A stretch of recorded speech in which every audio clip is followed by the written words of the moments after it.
Welcome to శ్రీముదిగొండ channel. అందరికీ నూతన ఉగాది సంవత్సర శుభాకాంక్షలు. ఈరోజు మా స్టూడియోలో శ్రీ ముదిగొండ అమర్నాథ్ శర్మ గారు, డాక్టర్ అమర్నాథ్ శర్మ గారు పూర్తి వివరాలతో పాటు వారు వివరిస్తారు. నమస్కారం అమర్నాథ్ శర్మ గారు, మా స్టూడియోకి వచ్చినందుకు. నమస్కారం అండి. నమస్కారం. ఒక్కసారి అంటే మాకు మీ గురించి తెలుసు, ప్రేక్షకుల కోసం ఒక్కసారి మీ విద్యార్థులు కానీ లేదా మీ గురించి చెప్పండి. శివాయ గురవే నమః. నా పేరు డాక్టర్ ముదిగొండ అమరనాథ శర్మ. నేను సర్దార్ పటేల్ డిగ్రీ కళాశాలలో ప్రొఫెసర్గా పనిచేస్తున్నాను.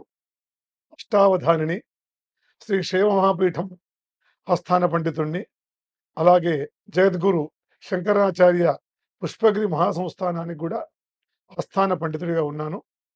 మీనరాశి వారికి 14 ఆదాయం, 11 వ్యయం, 7 రాజపూజ్యం, 2 అవమానం. మీనరాశి వారికి ఇప్పుడు ఈ 31 మే వరకు 4వ స్థానంలో, తర్వాత 5వ స్థానంలో ఉంటాడు. మే 31 వరకు అనుకూలంగా ఉండదు. జూన్ 1 నుండి మీనరాశి వారికి అనుకూలంగా ఉంటుంది.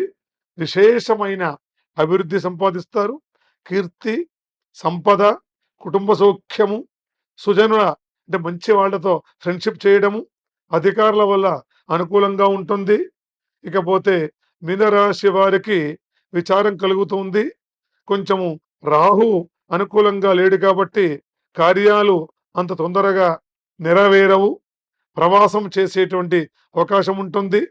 కానీ ఈ రాశి వారికి ఆరోగ్యం బాగానే ఉంటుంది. వాహనం చేకూరుతుంది.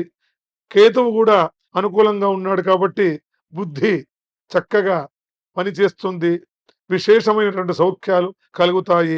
కాబట్టి ఈ యొక్క మీనరాశి వారికి శని అనుకూలంగా లేడు కాబట్టి ఈ రాశి వారు కేవలము ఒకే ఒక గ్రహానికి, శనీశ్వర గ్రహానికి జపము, పూజ, శాంతి ఆచరించి నల్లని వస్తువులు, నల్లని గుడ్డ, నల్ల నువ్వులు ఇలాంటివి దానం చేస్తూ, శనీశ్వరుడికి తైలాభిషేకం లాంటివి చేస్తూ రుద్రాభిషేకం చేసుకున్నట్లయితే ఈ మీనరాశి వారు కూడా ఈ సంవత్సరం అంతా కూడా సుఖంగా ఉంటారు.